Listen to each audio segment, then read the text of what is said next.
Hello friends, आज की video हम बात करेंगे परसेंटेज के बारे में, प्रतिशत के बारे में। तो चलिए वीडियो को स्टार्ट करते हैं। तो प्रतिशत के बारे में बात करता हूं मैं आपके। तो परसेंटेज आपके एग्जाम पॉइंट ऑफ व्यू से काफी इंपॉर्टेंट है, खास तौर से SSC exam point of view से, क्योंकि परसेंटेज से आपके काफी क्वेश्चन पूछे जाते हैं। परसेंटेज के ऊपर ही बेसिस आपका प्रॉफिट एंड लॉस भी है। इसके बाद में हम सीआई एसआई डिस्कस करेंगे, जो पूरा परसेंटेज के बेसिस पर ही चलता है। तो इन सभी चीज को बारी बारी से डिस्कस करेंगे। आज की वीडियो हम डिस्कस करेंगे परसेंटेज के बेसिक्स के बारे में। तो परसेंटेज के बारे में आपको बता दूं पहले, तो इसका मतलब क्या होता है कि आपको जो भी वैल्यू कैलकुलेट करनी है प्रत्येक 100 पर कैलकुलेट करनी है। तो इसके नाम से ही क्लियर है, प्रतिशत मतलब कोई भी वैल्यू आपको कैलकुलेट करनी है वो 100 पे कैलकुलेट करनी है। तो जैसे कि मैं परसेंटेज का साइन का मतलब होता है, कोई भी वैल्यू को निकालना है आपको 100 पे निकालना है। क्लियर? तो जैसे मैं बोल दूं यहाँ पे x%, x% का मतलब क्या हो गया, x मल्टीप्लाई बाई 1/100। मतलब कोई भी वैल्यू का मुझे परसेंटेज वैल्यू निकालनी है, तो मैं उससे क्या करूंगा कि उसको परसेंटेज को हटाने के लिए 1/100 से क्या कर दूंगा, मल्टीप्लाई कर दूंगा।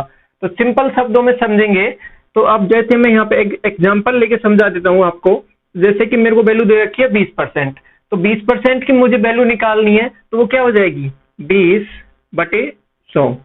परसेंटेज को हटाने के लिए मैंने किससे डिवाइड कर दिया, 100 से डिवाइड कर दिया। क्लियर? तो अब यहाँ पे वैल्यू क्या आ जाएगी आपकी, 20 से कट जाएगा ये 5 बार। तो क्लियर? तो आपको क्या वैल्यू बन गई, 1/5। तो अब ये 20% की वैल्यू होती है 1/5। ऐसे ही एक एग्जाम्पल और ले लेते हैं यहाँ पे। जैसे मुझे वैल्यू निकालनी है 50% की, तो 50% का मतलब क्या हो जाएगा, 50/100। क्लियर? तो अब यहाँ पे ये वैल्यू हो जाएगी आपकी 1/2। 1/2 हो जाएगी ये वैल्यू, 1/2 हो जाएगी वैल्यू। तो अब ये क्या है कि परसेंटेज को हमने किस में कन्वर्ट कर दिया, यहाँ पे ये फ्रैक्शन वैल्यूज में।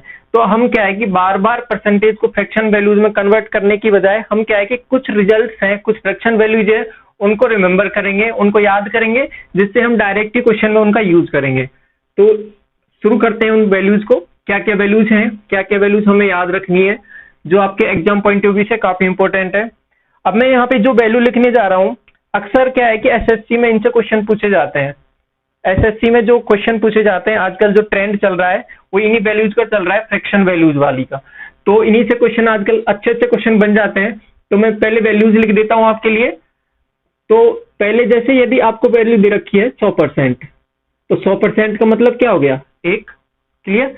हम बेसिकली सीख क्या रहे हैं, परसेंटेज को कन्वर्ट कर रहे हैं हम किस में, फ्रैक्शन में। परसेंटेज को कन्वर्ट कर रहे हैं फ्रैक्शन में, यानी भिन्न में। क्लियर? तो 100% यदि आप कहीं पे दे रखा है तो उसकी जगह हम क्या पुट कर देंगे, एक वैल्यू पुट कर देंगे। यदि 50% है तो उसकी वैल्यू क्या हो जाएगी आपके पास, 1/2। क्लियर?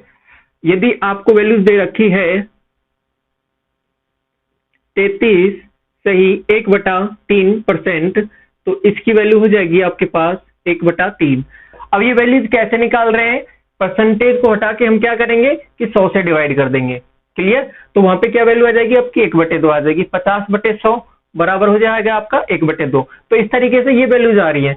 अब क्या है कि हम बार बार इनको परसेंटेज को हटा के 100 से डिवाइड बार बार नहीं करेंगे, हम डायरेक्ट ये वैल्यूज याद रखेंगे। यदि आपको कहीं पे भी क्वेश्चन में 50% दिखाई दे तो आप क्या वैल्यू पुट करेंगे, 1/2।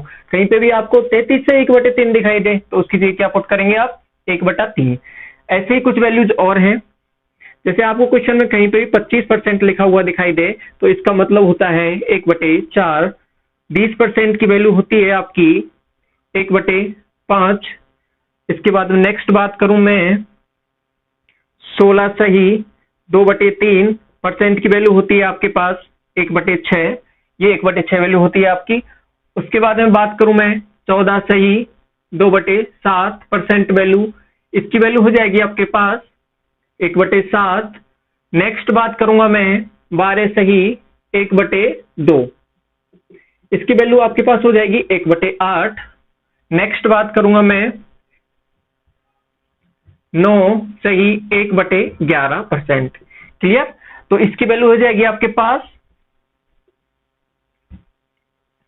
11 सही 1/9%, इसकी वैल्यू हो जाएगी आपके पास 1/9। क्लियर है। और इसके बाद में 10%, 10% की वैल्यू होती है आपके पास 1/10। और नेक्स्ट है आपका 11%, सॉरी, नेक्स्ट है आपके पास 9 से ही 1/11%, इसकी वैल्यू हो जाएगी आपके पास 1/11। तो ये कुछ वैल्यूज है जो आपको याद रखनी है। क्या दे रखी है, जैसे कि 100% आपको कहीं भी दिखाई दे तो उसका वैल्यू का मतलब होता है 1। 33 से 1/3 का मतलब होता है 1/3। ऐसे इन सब वैल्यूज को आपको याद रखना है, केवल यही आपको वैल्यूज याद रखनी पड़ेंगी यहाँ पे। इसी से बाकी क्वेश्चन हम सॉल्व करेंगे। जैसे कि 11 से 1/9 आपको कहीं भी क्वेश्चन दिखाई दे तो उसका क्या मतलब होता है 1/9। अब इन वैल्यूज का क्या यूजेज है इसके बारे में वो बाद में डिस्कस करेंगे, पहले आपको ये वैल्यूज रिमेंबर करनी है। क्लियर, यहाँ तक ठीक है आपको। इसके बाद में डिस्कस करते हैं मैं। अब मैं क्या है कि कुछ क्वेश्चन ले लेता हूं यहां से, आपके लिए कुछ क्वेश्चन ले लेता हूं यहां पे। जैसे कि आपको वैल्यूज निकालनी है 150 का 20%। जैसे ये क्वेश्चन है आपके लिए 150 का 20%, ये वैल्यू आपको कैलकुलेट करनी है। तो इसको कैसे कैलकुलेट करेंगे, 150, 150। अब 20% की जगह मैं क्या रखूंगा, हमने क्या रिजल्ट सीखा, 20% की जगह 1/5 वैल्यू रखूंगा। तो 20 को किससे मल्टीप्लाई कर दूंगा मैं, 150, सॉरी 150 को किससे मल्टीप्लाई कर दूंगा, 1/5 से। क्लियर, तो क्या वैल्यू आ जाएगी मेरे पास यहाँ से, ये कितनी बार जाएगा, 30 बार। तो आपका आंसर आ जाएगा यहाँ से 30। क्लियर, आपको पता लग गया हो गया कि 20% को किस तरह कन्वर्ट करेंगे। यहाँ पे हमने ये वैल्यू सीखी 1/5 से। तो ये यूजेज है इस क्वेश्चन का, परसेंटेज वैल्यूज को फ्रैक्शन में कन्वर्ट करने का। इसके बाद में एक और एग्जांपल ले लेता हूं मैं आपका। यदि वैल्यूज निकालनी है आपको 40 का 12 से ही 1/2%। क्लियर, 12 से ही 1/2% निकालना है आपको। तो क्या वैल्यू हो जाएगी आपके पास, 40 को मल्टीप्लाई किससे करूंगा मैं, 12 से ही 1/2 का मतलब क्या हो गया, 12 से ही 1/2 का मतलब क्या हो गया, 1/8। तो 1/8 से मल्टीप्लाई कर दूंगा इसको मैं, तो क्या वैल्यू आ जाएगी आपके पास, 5 आ जाएगी। क्लियर है, तो बहुत ही आसान है ये। तो ये वैल्यूज आपको याद रखनी है। ठीक है, इसके बाद आगे बढ़ते हैं, आगे क्या करना है हमें। अब क्या है कि ये तो आपको कुछ स्टैंडर्ड रिजल्ट हो गए, लेकिन कोई जरूरी नहीं है क्वेश्चन में आपको यही वैल्यूज मिले, कि आपको 14 से ही 2/7 ही मिले। क्लियर, आपको 33 से 1/3 ही मिले। आपको क्या है कि वैल्यूज भी कुछ बदल सकती है। वैल्यूज किस तरीके से बदल सकती है, कि जैसे 33 से 1/3 दे रखा है, क्वेश्चन में आपको मिल सकता है 66 से ही 2/3। क्वेश्चन में आपको तो ये भी मिल सकता है ना, 66 से ही 2/3% वैल्यूज आपको कैलकुलेट करनी पड़े किसी वैल्यू की। तो फिर क्या है कि हमने तो इस टेबल में 66 से 2/3% वैल्यू तो लिखी नहीं कहीं पे, तो उसको कैसे कैलकुलेट करेंगे। तो उसका भी एक सरल तरीका है, किस तरीके से देखेंगे। अब यहाँ पे देखो 66 से 2/3, ये कहीं इसमें तो है नहीं, लेकिन ये देखो किसी का ये डबल है या किसी का ट्रिपल है क्या। अब यहाँ पे देखो, हमें देखने पर पता लगेगा कि 33 से ही 1/2 को मैं यदि 2 से मल्टीप्लाई करता हूं, मतलब इसका दोगुना है वो 66 से ही 2/3। तो क्या हो जाएगा, हमें 33 से ही 1/3 की वैल्यू पता है कितनी, 1/3। अब ये जस्ट उसका दुगना है, तो वो वैल्यू जो किसके बराबर हो जाएगी, डायरेक्ट ये भी किसके बराबर हो जाएगी, 2/3 के बराबर हो जाएगी। इसको भी हमने क्या कर दिया, जस्ट डबल कर दिया। क्लियर, आपको समझ में आ गया होगा।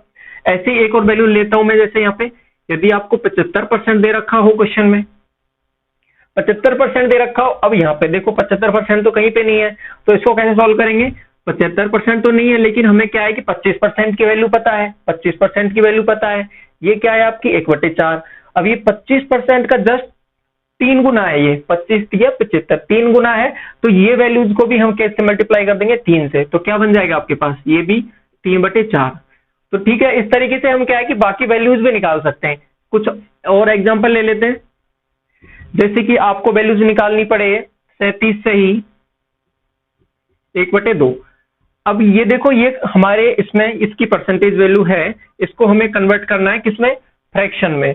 तो अब यहाँ पे 37 से ही 1/2 तो कहीं भी नहीं है पूरी टेबल में, लेकिन इसको कन्वर्ट कैसे कर सकते हैं कि 12 से ही 1/2। क्लियर, अब इसको अगर मैं 3 से मल्टीप्लाई कर दूं तो ये 37 से 1/2 बन जाएगा। तो इसलिए इसकी वैल्यू क्या हो जाएगी, 3/8। क्लियर, तो मैं इसको भी 3 से मल्टीप्लाई कर दूंगा। समझ में आ गया होगा कि अगर वैल्यूज आपको इस टेबल के अलावा भी कुछ दे रखे हो तो उनको भी कैलकुलेट कर सकते हैं। क्लियर? जैसे कि आपको 4% की वैल्यू निकालनी है तो ये कितनी हो जाएगी, 1/25 हो जाएगी। क्लियर? तो इस तरीके से हम क्या है कि बाकी वैल्यूज भी निकाल सकते हैं। यहां तक आपको समझ में आ गया होगा। तो ये सब इंपॉर्टेंस है इसकी। और आजकल मैं आपको बता देना चाहता हूं कि क्या है कि एसएससी में जो क्वेश्चन पूछे जा रहे हैं वो खासकर जैसे ऐसी वैल्यूज पे दिए जाते हैं, आपको डायरेक्ट ऐसी वैल्यूज नहीं मिलती है आपको कि 50% दे रखा हो, 20% दे रखा हो, 10% दे रखा हो। जो क्वेश्चन पूछे जा रहे हैं वो आजकल 37 से 1/2%, 66 से 2/3%, 14 से 2/7%। तो इस तरीके से वैल्यूज आपको मिल रही है। इससे क्या है कि अगर आप ट्रेडिशनल तरीके से क्वेश्चनों को सॉल्व करेंगे तो क्या है कि आपकी कैलकुलेशन थोड़ी बढ़ जाएगी। लेकिन आपको यदि ये तरीका आता है कि परसेंटेज टू फ्रैक्शन कन्वर्ट कैसे करते हैं तो वो क्या है कि सवाल आपका थोड़ा आसान हो जाएगा। क्लियर है? यहां तक आपको समझ में आ गया होगा। तो चलिए आगे बढ़ते। ये दूसरा कंसेप्ट हमने समझ लिया। अब इस पे क्या है कि कुछ क्वेश्चन देख लेते हैं, कुछ क्वेश्चन देख लेते हैं इस पे। अब मैं आपको कुछ क्वेश्चन करा देता हूं।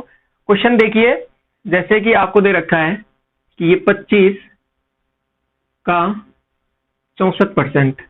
अब ये क्वेश्चन निकालना है, इसकी वैल्यूज निकालनी है आपको कि 25 का 64% निकालना है। अब यहाँ पे एक चीज देखो, हमने 64% तो निकालना सीखा ही नहीं, 64% तो निकालना सीखा नहीं और टेबल से भी नहीं बन रहा हमारा कुछ ऐसा। तो किस तरीके से सोल्व करेंगे इसको? हमने क्या है कि 25% निकालना तो सीखा है, तो 64 का 25% निकालने के बजाय मैं ऐसे भी तो निकाल सकता हूं कि 64 का 25%। बात तो वही है, 25 का 64% निकालू या फिर मैं 64 का 25% निकालू, बात तो बराबर ही है। क्योंकि परसेंटेज में एक थ्योरम होती है आपकी कि x का y%, ये बराबर होता है आपका y का x%। क्लियर? तो आप ऐसे इनको इंटरचेंज कर सकते हैं। कैसे इंटरचेंज कर सकते हैं? यदि मुझे x का y% दे रखा है तो मैं क्या कर सकता हूं, उसको y का x% भी निकाल सकता हूं। दोनों ही चीजें बराबर होती है। मतलब क्या कहना चाह रहा हूं कि 25 का चाहे 64% निकालो आप, तब भी वैल्यू आपकी वही आएगी जो आप 64 का 25% निकालने पर जो वैल्यू बनेगी। क्लियर? तो अब मुझे यहाँ 25 का 64% निकालना थोड़ा सा टफ दिख रहा है, तो मैं क्या करूंगा कि 64 का 25% निकाल लूंगा। तो किस तरीके से देखो, ये क्वेश्चन कितना आसान हो जाएगा कि 25 का 64% निकालूंगा, मेरा क्या हो जाएगा 64, और 25% का मुझे पता है कि 1/4 होता है, तो 1/4, तो ये वैल्यू डायरेक्ट आ जाएगी आपकी 16। देखा, सवाल कितना आसान बन गया केवल y का x% चेंज करने से। तो बस यही चीजें सीखनी है आपको और सवाल में अप्लाई करनी है। ये छोटी छोटी चीजों को सवाल में अप्लाई करना है, इन्हीं चीजों को सीखना है। नेक्स्ट आपका एक और एग्जांपल ले लेता हूं मैं आपको। क्वेश्चन दे रखा है आपको कि 33 सही 1/3 का आपको निकालना है 18%। ये वैल्यू आपको कैलकुलेट करनी है। 33 सही 1/3 का 18% निकालना है। तो इसको किस तरीके से सॉल्व करूंगा? अब मुझे 18% वैल्यू मैंने टेबल में नहीं पढ़ी थी, तो मैं क्या करूंगा, थोड़ा सोचूंगा। तो मैंने सोचा कि ये क्या है कि x का y% दे रखा है, तो इसको मैं थोड़ा चेंज कर दूं कि y का x% लिख दूं। मतलब कि 18 का 33 से 1/3% निकाल दूं, तो भी वैल्यू तो आपकी वही आनी चाहिए। बिल्कुल। तो यहाँ पे क्या लिख सकता हूं मैं इसको, 18 का 33 सही 1/3%। क्लियर? तो 18 को किससे मल्टीप्लाई करना पड़ेगा यहाँ पे, 1/3 से, क्योंकि 33 से 1/3% क्या होती है आपकी वैल्यू, 1/3 होती है। तो आपका आंसर क्या आ जाएगा यहाँ पे, 6। क्लियर? तो ये हमने सीखा परसेंटेज को फ्रैक्शन में किस तरीके से कन्वर्ट करते हैं। तो इस वीडियो में यही तक रखते हैं। Thank you.